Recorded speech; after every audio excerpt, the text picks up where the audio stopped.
we have the third party risk. And third party risk will be starting with your very first thing, your supply chains. And okay, how many of you have heard about the solar wind compromise? Solar wind, okay, and Microsoft was also compromised due to the solar winds. Have you heard that one? It is a kind of the recent. It was in the news. So the supply chains, or what we can say, a bit of the vendor management. Who is your vendor, and all those kind of things you have to keep in check as well. Vendor management. Now we are having some suppliers, right? We are having a supply chain. Okay. Now the thing is, in the SolarWinds one, when the Microsoft account got hacked, so for their vendor, they are giving them the multiple accounts. Now what happened is, there was the one account which is created by attacker. They got the access to the SolarWinds. With the help of the SolarWinds access, they created an account for themselves which goes unchecked. And using that account, attackers, what they try to do, they try to leak out the files. Okay, the files for the house, they have what is the Windows 10's code, software code, what is the code for the Xbox, and all those kind of services team. They try to leak those kind of code as well. Right. So if you are having a supply chain, so we have to make sure that that supply chain is not compromised, right?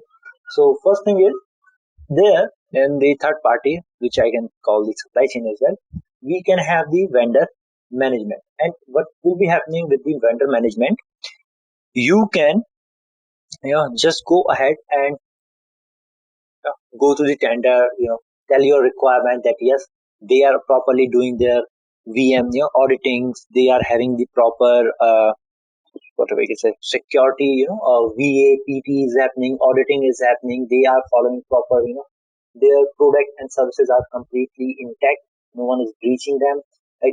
There is the complete system integration, no particular part, even they can have some suppliers as well. All of them are completely secure. No one is breaching anything due to them. There should be no issues in the future.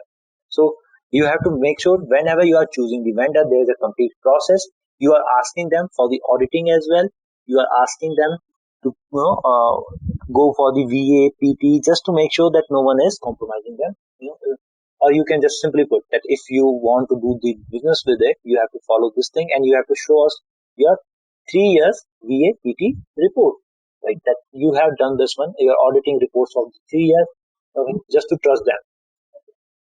Now there are few more things, like not all the companies are having the programming skill, like good programming skill, the guys who are having the good programming skill. So many times what they do, they outsource their code as well. Now, as no one is developing that particular part, maybe the same coding could be used for some other third party as well, maybe making the few changes for you, right? So we are just completely trusting the third party to do the code development, and that code development is what we are hoping that this is a complete. They have followed the practice of the secure coding.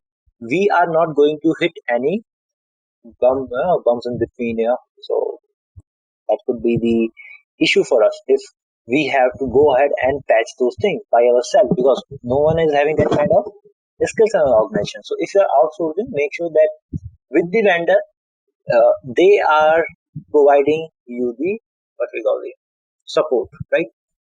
They are providing you the customer support as well, that if anything will be there, we will be helping you out. They have the clear indication of that kind of thing, right? For how many years, what will be the time, and all those kind of things should be made very clear. Not only that, we can have the issues in the data storage as well. Now, when you are storing the data, or your data is stored with the third party, like we have to ensure that all of them, they are following the proper encryption method. They are following that your data is encrypted at rest, your data is encrypted in use and in process as well, right?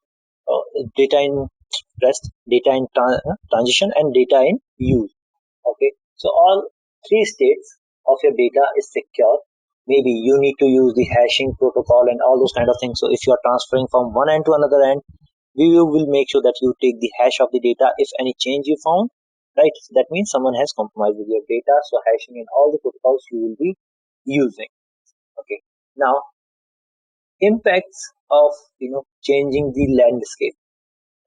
So nowadays landscape is also changing, and with those changes we are having the more challenges.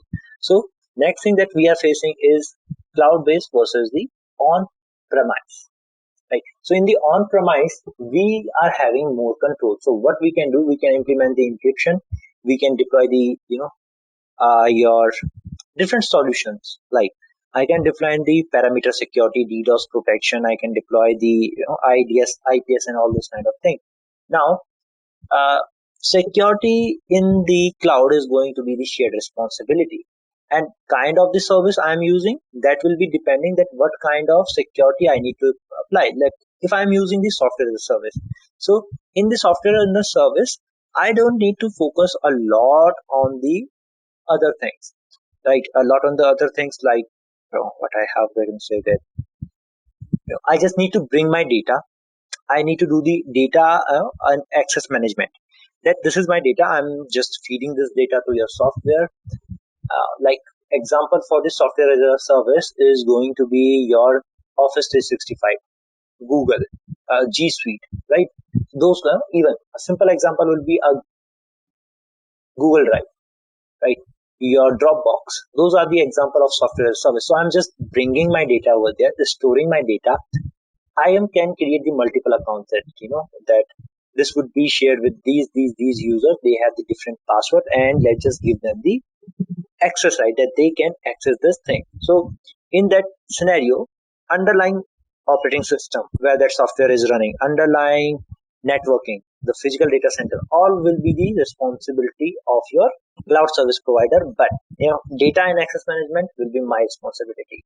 In infrastructure as a code, what we infrastructure as a service, what we generally have, if you guys are familiar with the cloud, we just have a machine. So which operating system we want, which application we want, that is completely depending upon us, right? So operating system patch management, updates, application management, runtime management, all will be our responsibility. So that will be again physical responsibility, physical security of those machines, proper network supply, electricity supply, making sure no one get their hands on that data. That will be again responsibility of cloud service provider, and you will be dealing with the operating system, its patches, application, its patches. So responsibility could be different at the different places.